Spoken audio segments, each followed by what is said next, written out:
Gürcüstanın Daxili İşlər Nazirliyinin yaydığı məlumata görə oğru dünyası ilə əlaqədə olmaq ittihamı ilə 7 nəfər saxlanılıb. Saxlanılan şəxslər İmreti regionunda fəaliyyət göstərən cinayətkar qruplaşmalarla bağlıdır. İmreti Polis Departamenti və Qərbi Gürcüstan Regional Prokurorluğunun əməkdaşlarının birgə keçirdiyi əməliyyat zamanı məhkəmə qərarı əsasında 7 nəfər həbs edilib. Məhkəmə ittiham edilən şəxslərə qarşı 15 ilə qədər həbs cəzası nəzərdə tutur. İstintaq materiallarına əsasən oğru dünyasının üzvü olmaqda günahlandırılan əsas şəxs 1973-cü il təvəllüdlü Kvatya ləqəbi ilə tanınandır. Cinayətkar şəbəkənin fəaliyyətini dəstəkləməkdə ittiham olunan digər 6 nəfər də saxlanılıb. Bundan əlavə 1976-cı il təvəllüdlü Vatya adlı xaricdə yaşayan qanuni oğrunun da bu cinayətlə əlaqəli olduğu müəyyən edilib.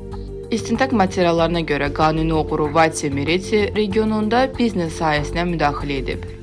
Onun göstərişi ilə Çıxaltubur rayonunda Tabaxmela 2023 adlı aqrar bazar açılıb. İddialara görə bu bazar Kutaisidə fəaliyyət göstərən Ani bazarına rəqib olaraq yaradılıb və onun fəaliyyətini iflic etmək məqsədini güdüb. İttihama əsasən saxlanılan şəxslər Kutaisi bazarında çalışan işçiləri təzyiq altında Tabaxmela 2023 bazarına keçməyə məcbur ediblər. Nəticədə Ani bazarına 100 milyon larilik ziyan dəyib. Polis tərəfindən saxlanılan şəxslərin şəxsi və yaşayış yerlərində axtarış aparılıb.